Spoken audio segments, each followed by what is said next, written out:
what these people are and who they bring around them. You know, we didn't bring them out at all. We know you brought all these white people for them and left. That's who everybody wants.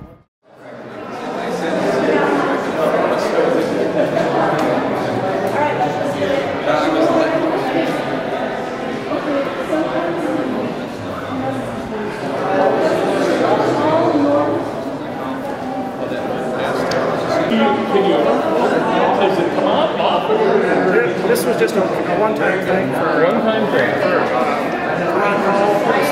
there's an outfit down in Austin, Texas that published 80,000 of those. Oh, okay. And they were targeted for the straw poll. So we got about 11,000 of them we've been distributing around the state. I just wondered where they came from. I was looking at it and I thought, that's neat. Now, the other paper, the Concerned Citizen, that's the local group here, the Iowans for Accountability, Mm-hmm. Good, very nice. That's cool. That must be the tree of liberty you have there, yes. Water the tree of liberty with the blood of patriots. I'm going to give out signs at farmers market. Hi, this is Jim. We're here to see Ron Paul again. We're very fortunate. This will be his third visit Eastern Iowa, so we're definitely excited about seeing Ron Paul for president in 2012.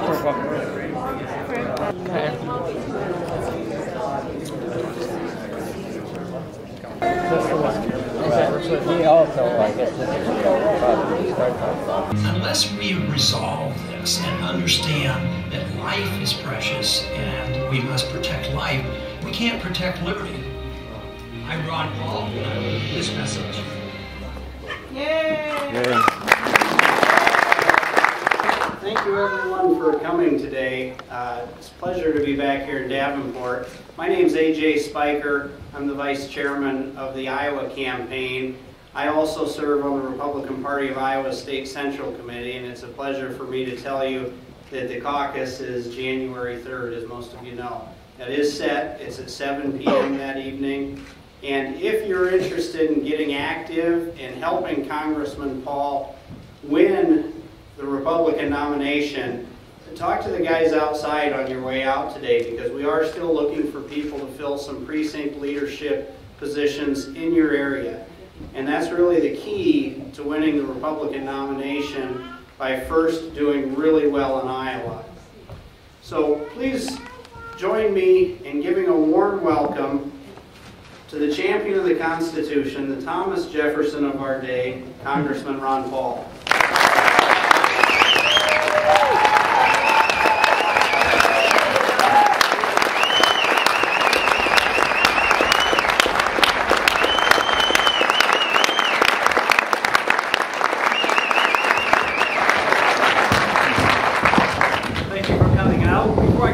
I'll introduce some members of my family. My wife is with me, and 2 granddaughters sitting down here.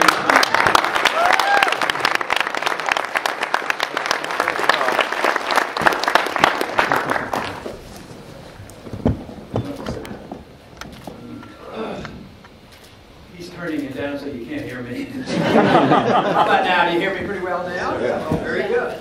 And like I said, thank you very much for coming out.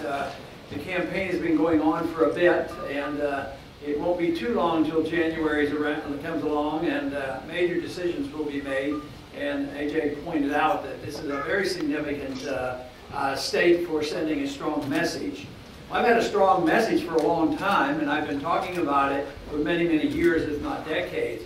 But it seems like the message of liberty is more appropriate now than it has been a long, long time, and that's very encouraging, I believe.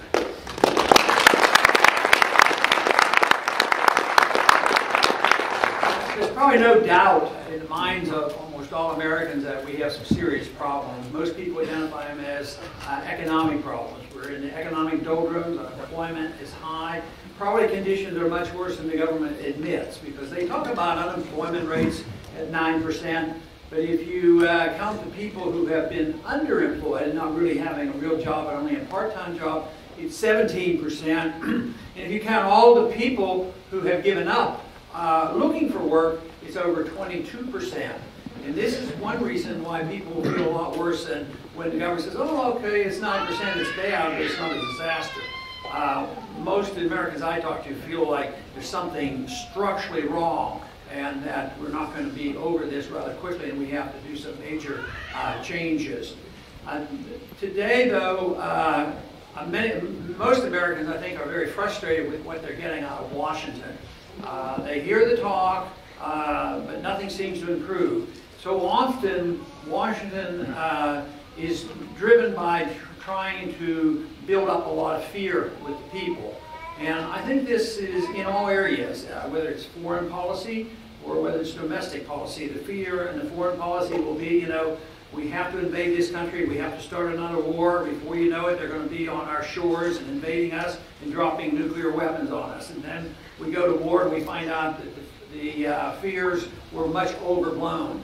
And just a few years ago, in 2008, when the predictable bursting of the housing bubble came, the politicians came to the American people and to the Congress and said, look, there's going to be a disaster. We have to bail out the whole system or we'll have a depression. And lo and behold, members on both sides of the aisle, Republicans and Democrats, in 2008 and even after the new administration came in, continue to do the same thing, continue to spend more money and borrow more money and print more money and even regulate more. And then they wonder why we haven't had much results from it. But if you get into trouble because you've overspent, you can hardly get out of the problem by overspending. Maybe it should occur to somebody along the way that if an individual gets into trouble and they're deeply in debt and they can't borrow any money, maybe they have to work harder, get another job, or spend less money. But in Washington, it never seems to be the case. I think it's very logical, it makes common sense to say if a country is overextended, doing too much, spending too much, in too many wars that are undeclared, it's time to change policy and quit spending so much money. Now,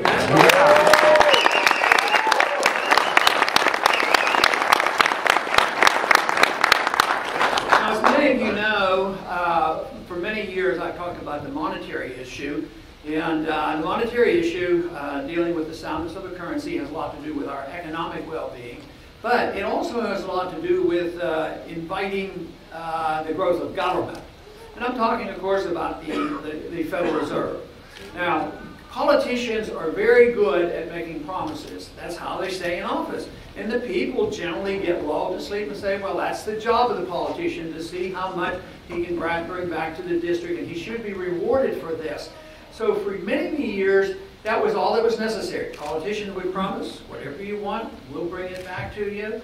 We were the wealthiest country in the world, and we were very productive.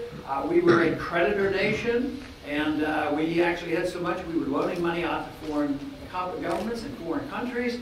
And we did this for a long time, and we were able to afford living beyond our means. But then we didn't quite have enough wealth, so the taxes were pushed higher. Of course, the taxes got so high that people said, yeah, we want what we're getting, but we don't want to pay for it. We don't like these taxes. So they backed off on the taxes. So we went into borrowing. So we started borrowing, and that has worked, you know, rather well. But what happened after that was it undermined the financial system, the economic system, because we distorted the economy. Too many of our jobs went overseas. We became less productive. There was less to pass out. So then they had to resort to something that was set up in 1913 under the Federal Reserve System, and that was, okay, we'll spend, we'll tax, we'll borrow, and we'll keep spending. You spending, every time we get in trouble, spend even more, and every time you need something, we'll just print the money. Well, the message for the last 4 years is that's coming to an end. I mean, we've tried all these things. Now we're poorer. We aren't the wealthiest country. We owe more money to foreigners than any other country has ever owed in the history of the world. And the financial bubble that still exists, even with the bursting of the housing bubble, is bigger than ever before. And this is the reason I emphasize monetary policy. If you didn't have a system of monetary debasement where the Federal Reserve could accommodate the politicians and the special interests in the banks, If they couldn't do that, there would be a limit.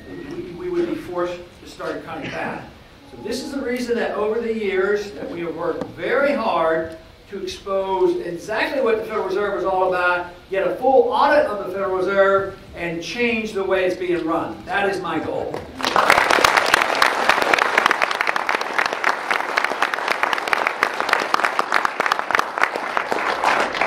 We didn't get a full audit last year, but we did get a partial audit. It was passed because we asked for a full audit, and they knew the people were waking up. Now 80% of the American people believe we in the Congress have a responsibility to knowing exactly what the Federal Reserve is doing. But in this partial audit, it even amazed me at what they've been up to, and to the degree that they have been. I've known for years what they were doing, but it's always done in total secrecy. But when the crash came and they said we needed to bail out those who had benefited from the bubble, the businesses and the banks and the mortgage companies and the Fannie Mae's and the Freddie Mac's, when they needed bailed out because they didn't want to go broke, the Congress came and appropriated $1 trillion, and they bailed out car companies, and but the Federal Reserve got involved secretly. They started bailing out the banks. They extended not $1 trillion, they extended $15 trillion worth of credit in secret, without appropriation, without authorization, and they didn't want to tell us what they were doing. When we looked into it and finally got some information, of that $15 trillion, $5 trillion went to bailing out banks overseas. And you know, today, yesterday, we know that Gaddafi was killed, and had to do with our foreign policy because we were very much involved in the overthrow of that government. But his bank was actually on the receiving end of that bailout. One of the banks was involved. That's how ridiculous this whole thing is. But to find out the real details, which countries and which banks get these benefits and for what reasons. But the real danger, of course, is it undermines the freedom of the American individuals, because when money is diluted, the value of your dollar goes down. So what's your incentive to save? You make 2% or 1%. So even if you say, look, I'm tired of it, I'm going to take responsibility myself, save money, put my money in CDs, I don't trust the stock market, then get 2% and then get taxed on it, you can't live on it. But the Federal Reserve keeps interest rates very, very low, and they practically less than 1% or 1/4%. They give money to the banks. And then they loan it back to the government at 3%, keep the government going.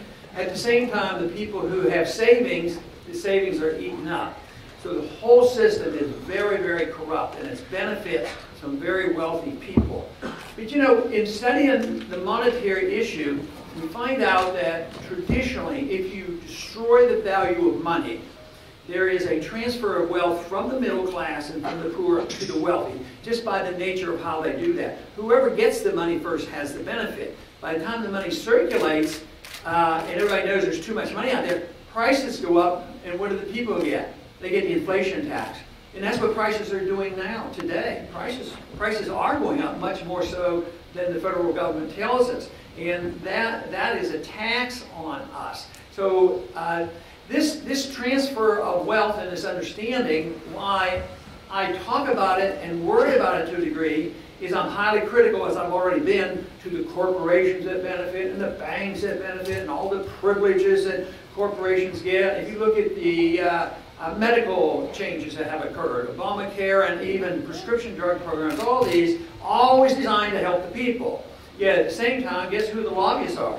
Drug companies and insurance companies. They're behind all this. They seem to be protected.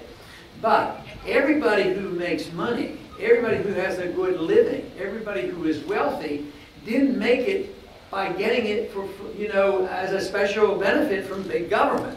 So to just say anybody who's been successful, we have to take that away from them, we have to throw the whole system out. I think that's wrong. I think what we want and what we've had and what I'd like to restore is rewards being given to the people who work hard, produce products, make an honest living, don't get any special benefits from the government, but take away all the benefits from those who are living off the government and make them go through the bankruptcy rather than putting the bankruptcy on the people, and the people lose their jobs and then their houses. So it isn't set up fairly, and this is the reason that we have to think very seriously about restoring a free market economy, low taxes, and very few regulations. That's how we would get jobs back.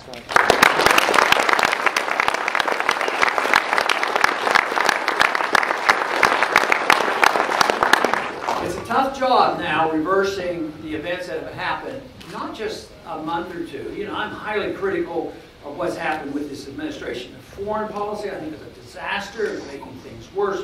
The encroachment on our rights through the expansion of government medical care and all these things. But this administration hasn't been there for 3-4 years yet, for 3 full years yet. But these ideas have been around for a long, long time. They have been around, really, like I said, you know, the Federal Reserve started in 1913, the income tax in 1913, the welfare state's been around for a long, long time.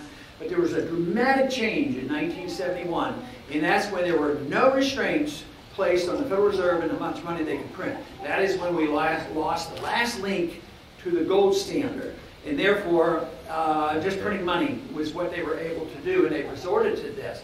So this didn't happen overnight. It happened a long time.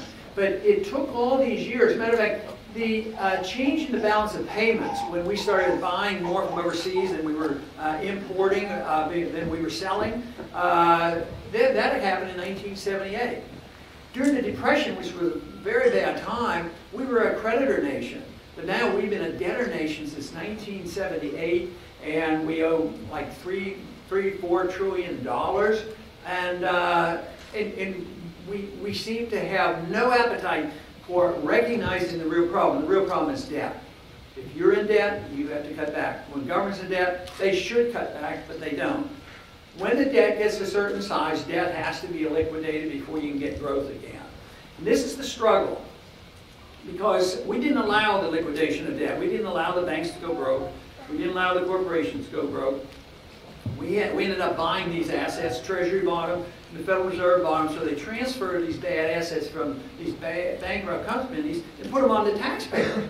And Japan did it, and they've been in the doldrums for 20 years. We did it in the Depression. The Depression lasted 17 years. And here we're doing the same thing over again.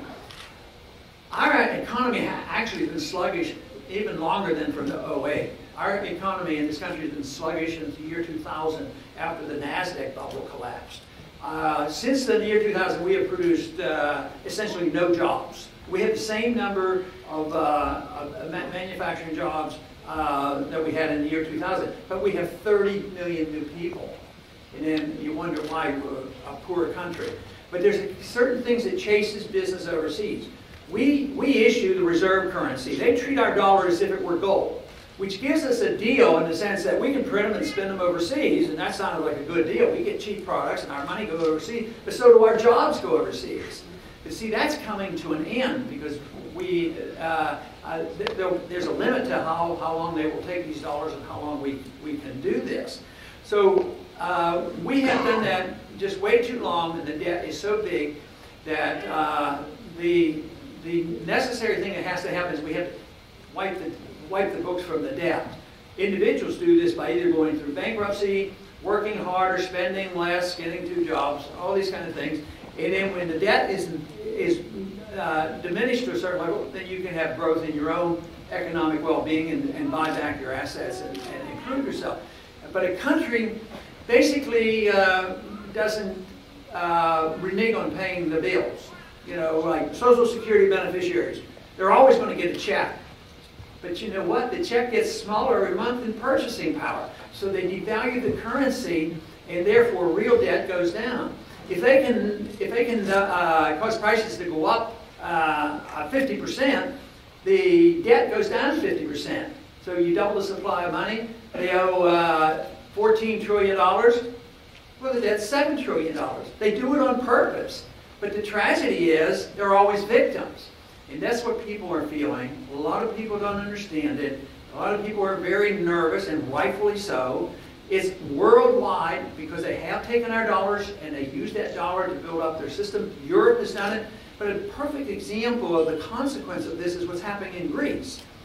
We're a lot better off. We're seeing people demonstrate in the streets today. That's very, very serious. But in Greece, you know, there are two people out there demonstrating, and I was amazed at the terms that they used. The communists are fighting the anarchists. And they're struggling. They have nothing left in production. There's nothing in the bank. All they're doing is begging and pleading that Europe has a package to bail them out. But guess what? We're begging up all the Europeans. It's us that's going to be bailing them out. But the people on the street right now knows the trouble, and it brings out the worst in some people. What I'm fighting for is bring the best out in people and saying, you know what we know exactly what's wrong. We know what when we were free and prosperous, and we were the richest country in the world, that all we have to do is look to those values. And it's not like we have to invent it, because we know something about it. For me, it's looking to the rule of law.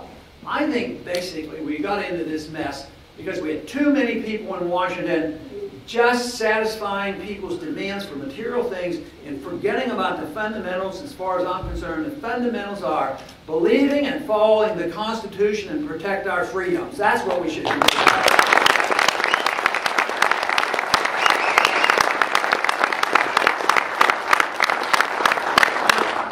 To demonstrate how serious I believe this is, because I believe the sovereign debt, the debt of all the nations of the world, very, very serious. And I think the thing that we have just had in 2008 is minor compared to what's coming. So I have proposed, you know, a change in the budget. And everybody talks about the budget. Everybody in Washington knows the people are upset. They're not happy with Republicans or Democrats. There's a Tea Party movement, an independent movement going on. And they say, oh yeah, we have to cut. So they have what they call baseline budgeting. They have the budget is right here today, and they have a program for 10 years. And it goes like this. Proposed increases for 10 years. So they say, oh, we have to cut, we have to cut. We set up commissions to cut, cut, cut. You think they cut in the next 3 years or 4 years or 5 years? No, they go from 5 to 10, and they cut the proposed increases, and it's still increased by tremendous. And then they wonder why the American people aren't reassured, the businessmen aren't reassured, and say, oh, okay, everything's back to normal again, we got our commons back, let's start a new business. But my approach is different. I think we have to send a message. And I don't, some people get nervous and they say, oh, you mean that means everybody has to sacrifice? No, I'll qualify that. But what I say is cut. Cut the spending. My first year proposal to cut is $1 trillion. Yeah.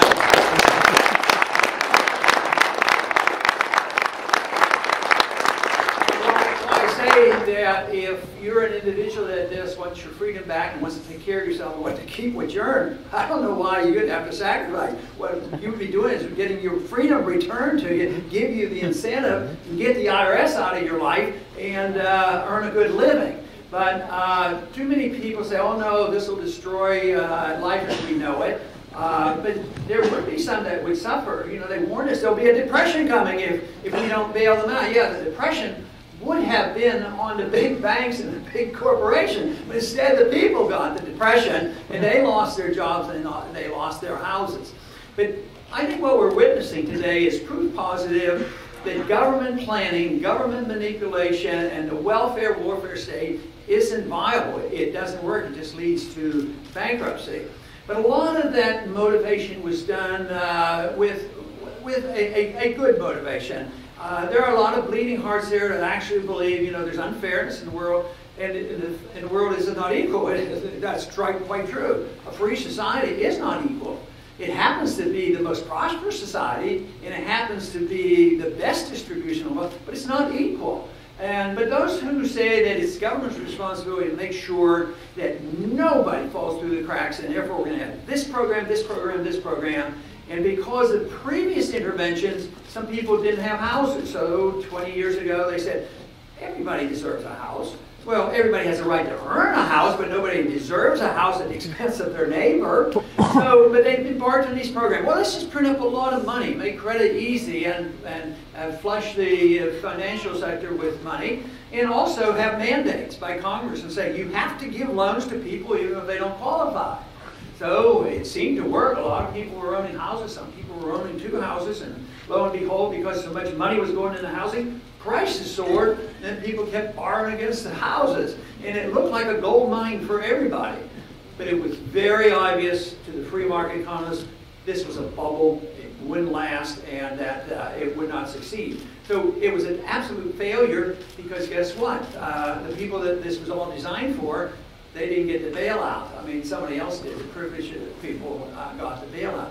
But basically, I see most of government programs this way. If you say, well, we want the government to take care of all our medical needs. Well, it's conceivable they could. If you have a total socialist system of medical care, you can. But the quality goes down. You wait in lines. There's rationing of care. And it's very ineffective, inefficient. But people embark on that. In our system, it's really not a system of socialism. We don't have socialized medicine. What we have is a corporate medicine. You know, the big corporations are very much involved. And practicing medicine for so many years, what I cherished was my relationship with my patient, doctor-patient relationship. That's what we totally destroyed, and it's going to get much worse. And this is why the very least that you should demand is being able to opt out of the system and have a right to take care of yourself. That's what you should do.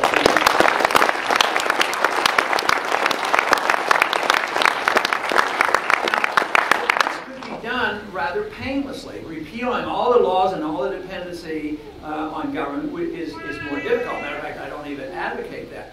But if you're willing and want to get out of the system, why don't we just give you the right to write it off your taxes, take a tax credit, get all your money back, but just get control of that money and the control of your medical care. But in my proposal to cut $1 trillion, the priorities are that a big hunk of this comes from overseas. And it's in the DOD budget. And they say, you would cut defense to do this. No, I'm not going to cut defense at all.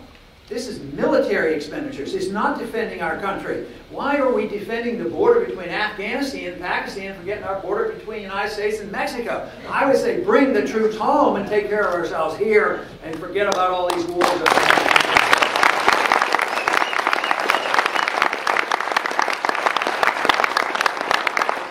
My proposal is taking the military budget down to $500 billion. That is still a lot. It's still way over everybody's budget, way over China's budget. And we could do that and still have more weapons. We have more weapons now today. We could blow up the world 25 times, you know. And we don't need more weapons. We need more common sense is what we need. But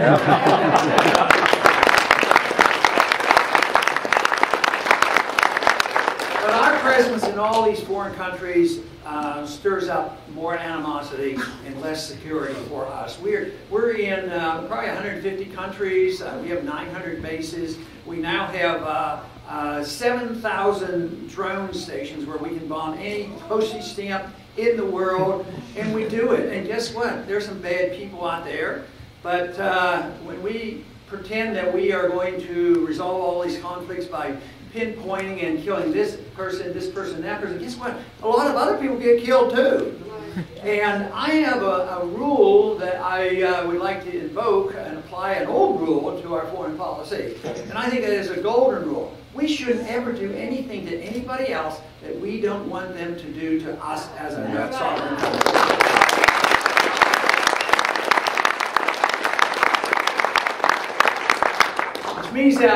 It means that troops would come home from every place. I mean, why should we subsidize Germany and Japan and South Korea and get involved in all these wars? It's actually getting a lot worse. We've been doing this for a long time. When I was drafted in the 60s, it was all over Vietnam. We didn't have a declaration in Korea. We've never declared a war since World War II. So on occasion, generally the presidents would go to the Congress and say, this is what we're going to do. They would lie to the Congress, you know, the Gulf of Tonkin resolution. That never happened. Yet it's 58, 60,000 Americans were killed over there, and then we had to leave. And also, we didn't hear the whole story about Iraq. Iraq had nothing to do with Al-Qaeda. Iraq had no nuclear weapons, no weapons of mass destruction. Yet and going into Afghanistan and nation building, We've lost 8,500 Americans. We have 40,000 severely wounded veterans coming home, hundreds of thousands begging and pleading for help from the Veterans Administration. It's costly, and it's not doing much for diminishing the threat, because the more people we kill overseas, the more danger that we're in. And to think, well, there's 200, 300, 400 really bad people out there. If we just kill them, it's going to be over. No, too many accidental killings, and every time you kill anybody, there's going to be family members and others that will be dedicated to attacking us. So this whole idea of this foreign policy, we have this idea of our foreign policy has to be based on American exceptionalism. Well, you know, that's a mixed term. I think of America as being once very exceptional, the freest and the most prosperous, and set a standard. But I believe that we should set an example, be the freest and be the most prosperous, and defend the civil liberties of all our citizens, so others would want to be like us and emulate us. But now the idea of exceptionalism is we are the superpower. We have the responsibility to settle every dispute, every border, and it is up to us, because if we don't do it, somebody else is going to do it. So we have this moral obligation to do it. But by force, you know, we have a foreign policy that says that we're to go to all the countries, all the third world. Now we're marching into Africa right now. Now we're in Uganda. And we go and we say, okay, we want you to be on our side. We want you to be our friendly dictator. We do what we tell you. Okay, sure, send me money. If that individual doesn't want to become our puppet dictator, then we kill him or bomb him. Now, I would say, why don't we offer what the Founding Fathers said, what the Constitution tells us? We have an obligation, and wisdom would tell us that we ought to try to be friends with those who want to be friends, trade with people that we want to trade with, try to get along with people. I remember vividly the Korean War, when one of my teachers was sent over to Korea and didn't come back. And it was a terrible period to live in, and we lost so many. But now, you know, Nixon, one thing Nixon did, I can complain a lot of what Nixon did I didn't like, but he said, why don't we talk to them? You know, even when they were run by the communists, just as Reagan did when he talked to the Russian communists. And they were bad people. We talked to them. But even with the shortcomings with our relationship with China right now, it's a lot better than fighting and killing each other. So in Vietnam, we lose 60,000. That we were told if we didn't do that, there would be a domino effect. The whole region would go communist. Well, guess what? We have become more socialist, more welfare and bankrupt, and that whole region is more capitalistic. Vietnam, her friends, we trade with them.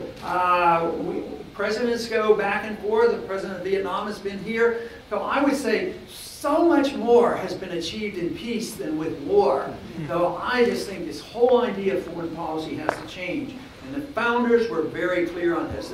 The farewell speech by Washington was just fantastic about advising us to stay out of entangling lines, mind our own business, try to have peace and trade with people. Far from a perfect world, but I'll tell you what, I think foreign policy is wrong. But I don't think much more of our domestic policy. I mean, it is based on spending and interference, whether it's on economics, but our personal liberties are under attack every single day, especially once a war is declared. We have a declared war. We don't know exactly who the enemy is, but we're in a state of perpetual war with every country in the world because we're at war against terrorism. Terrorism happens to be a tactic. That's like saying we have declared war against criminality. And therefore, anytime we see a criminal that might attack us someday, we're supposed to go get them. So we have this attack, and we've made this declaration. Under those conditions, we're all supposed to be very humble and obedient, because when our civil liberties are abused, we're not supposed to say anything because we're in a time of war. And certainly this has happened tremendously so since 9/11. And all you have to do is fly on an airplane, and you ought to fly on an airplane and not feel abused. Then I would suggest that pay more attention, because it's not a friendly thing to have to do. But you know, just take for instance, well, the intrusion of our privacy has been, you know, is just out of control. I mean, the IRS is responsible for that, but there's another war that goes on it's called a war, but it's a war against us. And that's this drug war that's going on. That is the excuse of all excuses to do anything they want to us in this country. I think that has to change because it hasn't done a bit of good in stopping people from using drugs.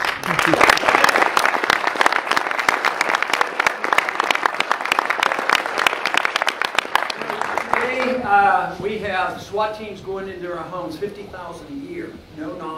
Probably no improper search warrants, and a lot of innocent people died. I read a horrible story today of an ex-Marine. He was back home with his family, heard somebody out at the door, and they were trying to break in, and he didn't know what it was. He put his family in a closet. He went out and had a gun and walked out, and the SWAT team came in. And he never took his safety off his gun. He was shot 32 times because they thought he might have drugs.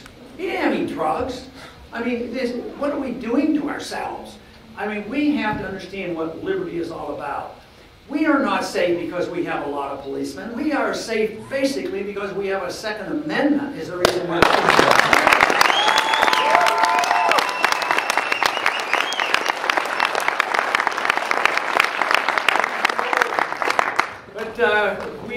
We aren't safe, at all. The government can't provide a policeman, in front of our house all the time.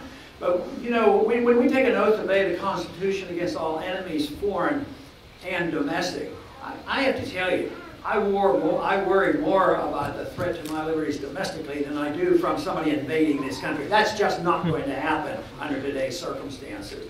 Which means that we have to have people in Washington that not only understands the concept of liberty, but understands the Constitution and understands that living by the rule of law is very, very important. If we can vary the law here and there, we vary the law constantly, whether how we go to war, how we get rid of the bad people. Oh, this assassinate him. Even if he's an American citizen, this assassinate him. This is a bad trend. And the Constitution means so little. The Congress doesn't do the things they're supposed to, and they do so many things that they should be doing. The executive branch is the chief law writer. With executive orders and with signing statements and regulations, they write more laws than the Congress, and the Congress never says anything about it. Courts write laws as well. So we have drifted a long way. But I believe we have to start with some fundamentals. The fundamentals for me, as far as I'm concerned, is that you have to understand where our life comes from. I believe our life comes from our Creator.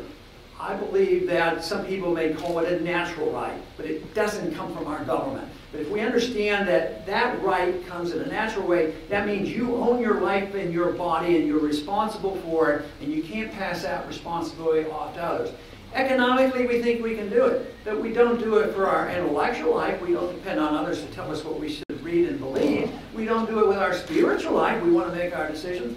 Why shouldn't we demand our right to make our own decision about our own bodies and lives and how we spend our money and how we run our personal lives? That's what liberty is.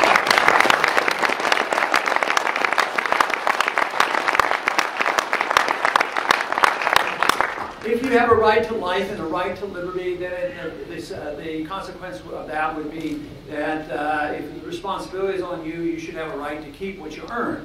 But unfortunately, there's an assumption by many conservatives, almost all liberals, that if your tax burden, let's say your tax burden is 30%, and I want to lower your tax burden to 20%, the liberals and some conservatives say, well, that's going to cost the government money. Well, now, why would it cost the government money if I want you to just keep more of what you earn? But this is the assumption that you don't own your life, you don't own the fruits of your labor, that the government does. And this to me is, it has to be reversed. We have to understand what right to life means and right to liberty. Because if we can't defend that, we really can't resolve this. You can't understand why you want to get the government shrunk in size, why we should be spending trillions and trillions of dollars, why we need honest money. And we have this erosion of this concept for so long. And with the erosion of our productivity and our society that we have, so now we're bankrupt, but the biggest bankruptcy is our firm understanding and determination to promote a free society. I am absolutely convinced that if we had a much freer society, as free as possible, we wouldn't have to worry about being taken care of. We wouldn't have to have somebody redistributing the wealth. If we could have wave a magic wand and just say, here are your freedoms back, I think in a year we'd be back on our feet so quickly, and our troops would be at home, and things would be so much better. You know, when we came home from World War II, sometimes people worry about some of my proposals. They say, oh, you're going to bring all the troops home. Well, my proposal says just bring them home and let them spend their money at home. But after World War II ended, 10 million came home. And taxes went down, but the spending went down 40–50%. And all of a sudden, you know, the resources went away from the war into the free market system, and we finally got over the Depression. So we shouldn't be fearful of unleashing, freedom. But the big problem is there's still a lot of fear. There will be a mixture. What I said exists in Greece. The mixture of those who want more and are frightened versus those of us who would like a lot less from our government except the protection of our liberties. There will be some anger. My greatest fear is that we will have violence. And yet, at the same time, I'm very optimistic that we'll do much better than so many other countries, much better than the Soviet system. They collapsed for economic reasons. You know, the Soviets were so foolish. You remember that little story that climaxed in 89 and 90? They were in this war. It was called Afghanistan. They got bogged down and they went bankrupt.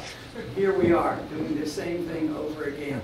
So, but they had different traditions. We have better traditions. At least many of us remember, and they've certainly been in our history books, about what free markets are like, what property rights are like, what contracts are like, and therefore the restoration is going to be that difficult.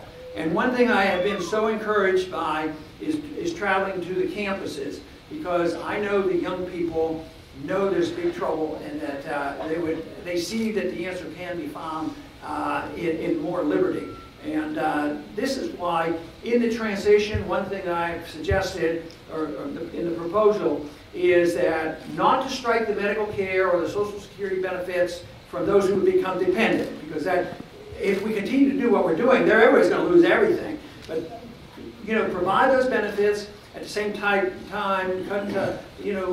I have 5 departments I would cut the militarism, and work our way out of this. But for the young people, in order to go through a transition, I say if you're under 25, and you don't think you're going to get a heck of a lot out of Social Security, I'd let you opt out of Social Security. So this would be, no doubt, it would be a challenge. But the young people, I had somebody come up to me the other day, and he was all excited. He thought it was a fantastic idea. But he said, "I'm 26. What am I going to do?" I said, "Well, when we get this mess cleaned up, we'll move it up." And I had some a lot older say, "I'd like to get out too." But the whole thing is, this shouldn't frighten the people that are receiving, because if we don't cut and massively cut, Social Security isn't keeping up already.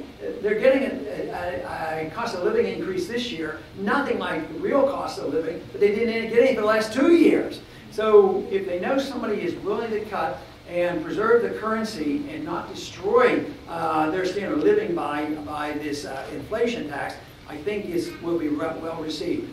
I am convinced that we can survive all this, and we can prosper us again if we do the right things. But the big question is, will the American people accept this? If I had my guess right now, we are moving rapidly in that direction. The sentiment that I'm receiving in the campaign has been fantastic. It's the difference of night and day from 4 years ago. But for me to say, I know by election day that the American people will support these views overwhelmingly, quite frankly, I don't know it. All I know is we have to continue this momentum. So all I would like to do is, if you have sentiments that would be in agreement with what I'm talking about, We all need your help to get involved, not only in voting, but in participating, because one individual can't do it. This is a philosophic as much as a political fight. It's the philosophy of liberty versus the philosophy of dependence on others and dependence on big government. So I've been working hard for a few years for this philosophy of independence and the philosophy of liberty. And I thank you very much for your support and your presence here today.